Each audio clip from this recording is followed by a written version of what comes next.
This is the number 93 cabinet maker's shoulder plane or rebate plane. It's an interesting plane.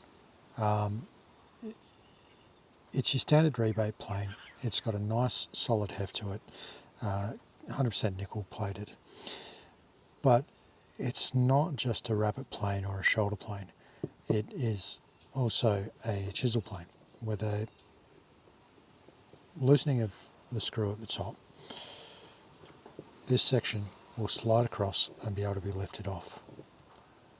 And with that done, you have a very neat little chisel plane with a solid base on it that can get you right into the corners. Makes it very easy and adaptable to utilise. When you're putting it back together, one thing that aids you being able to put this back in the same place with the same throat clearance that you had previously is a little grub screw right here. Now if this is seized up, you want to be careful not to try and force it because you might break the edge of the slot off. So you give that a very good dose with some penetrating oil, leave it, try it, and just continue with that way until you get it to release.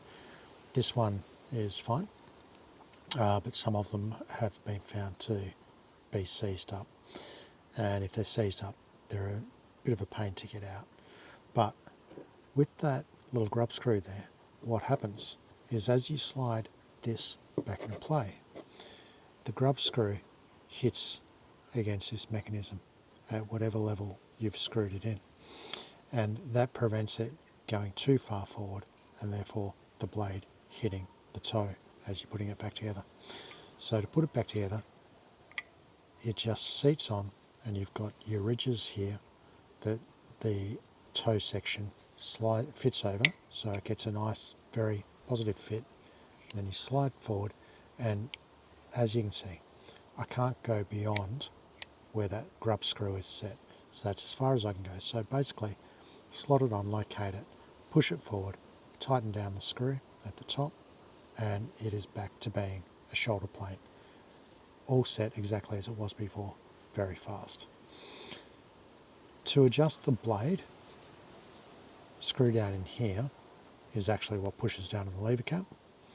And of course, you have the standard screw at the back to adjust the depth of cut, pushing the blade forward or back, as some of the lower angle block planes, etc. do, with the grooves underneath that cogwheel engages onto.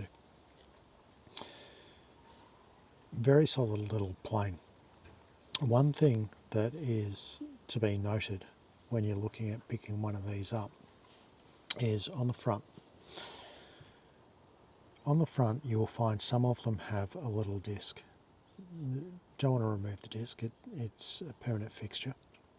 But what that is in the earlier ones, these were solid metal. And some of the later ones were solid metal as well. But in the middle stages of production of the number 93, they drilled out the internals and put a solid metal rod inside to produce the weight. But more importantly, by drilling out the internal, they reduced the likelihood of the toe warping and going out of alignment with the actual plane body.